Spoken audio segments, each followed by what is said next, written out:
poem begins with Percival of Wales, who has grown up isolated from society in the Welsh woods under his mother's care. While riding one day, he encounters a group of knights and feels a strong desire to become one himself.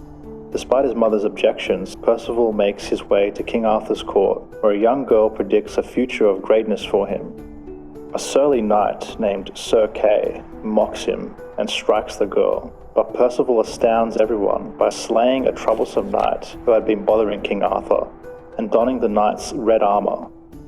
He then embarks on a series of adventures. Under the tutelage of the skilled knight Gornament, Percival trains and eventually falls in love with Gornament's niece, Blanchefleur, whom he later rescues. Percival captures her attackers and sends them to King Arthur's court to announce his vow of revenge against Sir Kay. Along the way, Percival remembers his mother's distress when he left to become a knight and decides to visit her. During his journey, he encounters the Fisher King, who invites him to stay at his castle. Percival witnesses a peculiar procession where young men and women carry magnificent objects from one room to another. The procession includes a young man carrying a bleeding lance, or the Spear of Destiny, two boys with candelabras, a beautiful girl with a decorated grail, and another maiden carrying a silver platter. Percival, adhering to Gornament's teachings of silence, remains quiet throughout. The next morning, he wakes up alone and continues his journey home. He meets a mourning girl who scolds him for not inquiring about the Grail, which could have healed the wounded king. He also learns of his mother's passing.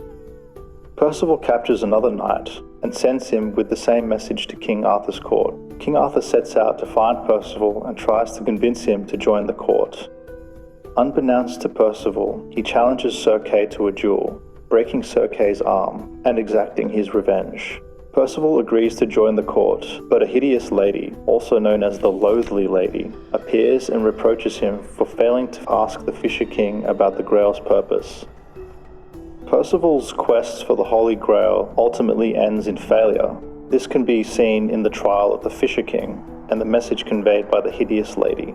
The lesson revolves around the importance of asking the right questions and seeking knowledge. Percival's silence and lack of inquiry during the mysterious procession, despite witnessing significant symbols and events, result in missed opportunities and unintended consequences.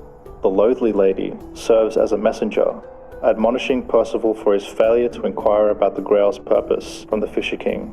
The girl in mourning, who then transforms into a hideous lady due to Percival's inaction, serves as a messenger, admonishing Percival for his failure to inquire about the Grail's purpose from the Fisher King.